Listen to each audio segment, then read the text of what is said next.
19 दिसंबर को Karim Benzema अपना जन्मदिन मनाते हैं। 19 दिसंबर को ही करीम बेंजेमा ने अंतर्राष्ट्रीय फुटबॉल को अलविदा कह दिया था।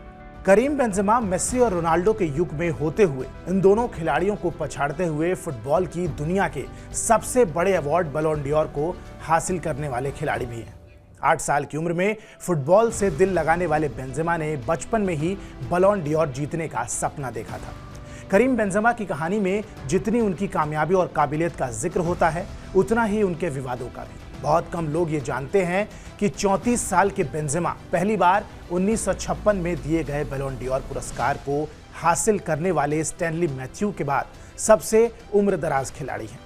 34 साल की उम्र में अवार्ड जीतकर उन्होंने दिखा दिया कि फिटनेस और खेल की भूख हो तो उम्र कोई मायने नहीं रखती।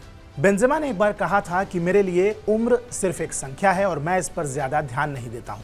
खिलाड़ी अब अधिक समय तक खेलते हैं और मुझे लगता है कि मैं अभी बहुत साल तक खेल सकता हूं। यही एक चीज है जो मुझे कभी हार नहीं मानने देती। फ्रांस के स्टार फुटबॉलर करीम बेंजेमा की पर्सनल लाइफ हमेशा सुर्खियों में रही। करीम बेंजेमा अपने अफेयर के लिए भी जाने जाते हैं। उनका पहला अफेयर 2009 में सामने आया जब 21 साल के बेंजेमा 15 साल की सारा विलियम्स के साथ रिलेशनशिप में थे। करीम सारा के रिश्ते ने तब सुर्खियां बटोरी जब पता चला कि दोनों कजन हैं। कुछ साल साथ रहने के बाद दोनों ने अपना रिश्ता खत्म कर लिया। करीम बेंजेमा का नाम पॉप स्टार रिहाना के साथ भी जुड़ा था। कहा जाता है कि दोनों की दोस्ती ट्विटर के जरिए हुई थी। बेल्जियम के एक स्टार फुटबॉलर की गर्लफ्रेंड एनेलिका चेव्स के साथ भी बेंजेमा का नाम जुड़ा है। करीम बेंजेमा के लिए सबसे ज्यादा मुश्किल तब हुई जब नवंबर 2015 में पुलिस ने करीम बेंजेमा को साथी खिलाड़ी मैथ्यू वॉलबुएना को सेक्स टेप मामले में ब्लैकमेल करने के आरोप में गिरफ्तार किया था। इससे पहले साल 2010 में भी करीम एक प्रोस्टिट्यूट से फिजिकल रिलेशनशिप को लेकर विवादों में रहे थे। करीम बेंजेमा पर 16 साल की प्रोस्टिट्यूट के साथ शारीरिक संबंध बनाने का भी आरोप लगा है। हालांकि बेंजेमा ने इन बातों को खारिज कर दिया। इन सब विवादों के साथ करीम बेंजेमा का करियर प्रभावित हुआ। तकरीबन 5 साल वो टीम से भी बाहर रहे थे। यूरो कप 2016 के फाइनल और 2018 में रूस में खेले गए फीफा विश्व कप में वो हिस्सा भी नहीं ले पाए। इंटरनेशनल लेवल पर बेंजेमा चुनौतियों से भले ही जूझ रहे थे, लेकिन क्लब फुटबॉल में उनका सिक्का जमा हुआ था और वो लगातार बेहतरीन प्रदर्शन कर रहे थे।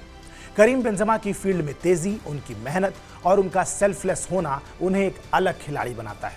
पूर्व फुटबॉल खिलाड़ी और अर्जेंटीना के फुटबॉल कमेंटेटर उमर दा फोसेका बेंजेमा के बारे में कहते हैं कि करीम बेंजेमा एक जबरदस्त खिलाड़ी हैं। करीम जानते हैं कि सब कुछ कैसे करना है। वो जितना एक संपूर्ण खिलाड़ी है, उतना ही जटिल भी।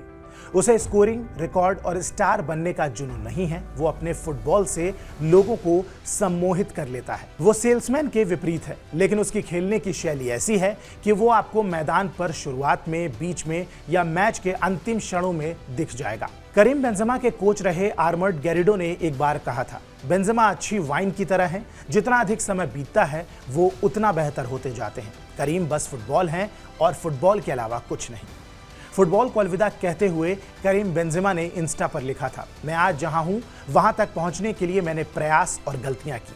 मुझे इस पर गर्व है। मैंने अपनी कहानी लिखी थी, मेरी कहानी अब खत्म हो रही है। हालांकि करीम बेंजेमा की कहानी अभी खत्म नहीं हुई है। इसी साल जून महीने में करीम बेंजेमा ने 3 साल के सौदे पर सऊदी अरब के क्लब अल इत्तिहाद फुटबॉल क्लब में शामिल होने के लिए एक समझौते पर हस्ताक्षर किए हैं।